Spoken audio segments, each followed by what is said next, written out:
কন্যাশ্রী এখন বিশ্বশ্রী। রায়নায় সাংস্কৃতিক অনুষ্ঠান এবং সচেতনতার বার্তায় দিনব্যাপী উদযাপন।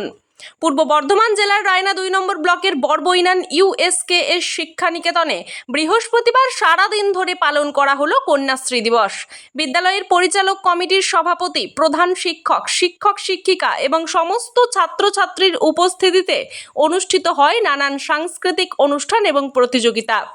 বিদ্যালয়ের প্রধান শিক্ষক জানান, স্বাধীনতা দিবসের প্রাক্কালে এই উদযাপন অত্যন্ত তাৎপর্যপূর্ণ।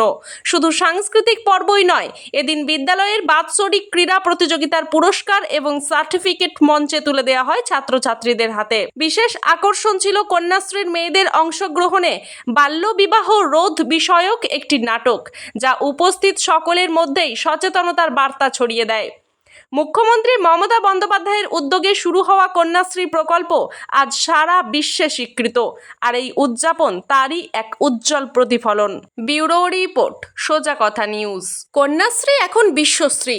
রায়নায় সাংস্কৃতিক অনুষ্ঠান এবং সচেতনতার বার্তায় দিনব্যাপী উদযাপন।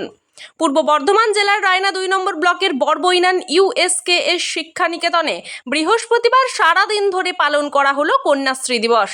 বিদ্যালয়ের পরিচালক কমিটির সভাপতি, প্রধান শিক্ষক, শিক্ষক শিক্ষিকা এবং সমস্ত ছাত্রছাত্রীর উপস্থিতিতে অনুষ্ঠিত হয় নানান সাংস্কৃতিক অনুষ্ঠান এবং প্রতিযোগিতা। বিদ্যালয়ের প্রধান শিক্ষক জানান, স্বাধীনতা দিবসের প্রাক্কালে এই উদযাপন অত্যন্ত তাৎপর্যপূর্ণ। শুধু সাংস্কৃতিক পর্বই নয়, এদিন বিদ্যালয়ের বাৎসরিক ক্রীড়া প্রতিযোগিতার পুরস্কার এবং সার্টিফিকেট মঞ্চে তুলে দেওয়া হয় ছাত্রছাত্রীদের হাতে। বিশেষ আকর্ষণ ছিল কন্যাশ্রীর মেয়েদের অংশগ্রহণে বাল্যবিবাহ রোধ বিষয়ক একটি নাটক, যা উপস্থিত সকলের মধ্যেই সচেতনতার বার্তা ছড়িয়ে দেয়। মুখ্যমন্ত্রী মমতা বন্দ্যোপাধ্যায়ের উদ্যোগে শুরু হওয়া কন্যাশ্রী প্রকল্প আজ সারা বিশ্বে স্বীকৃত, আর এই উদযাপন তারই এক উজ্জ্বল প্রতিফলন। ব্যুরো রিপোর্ট, সোজা কথা নিউজ।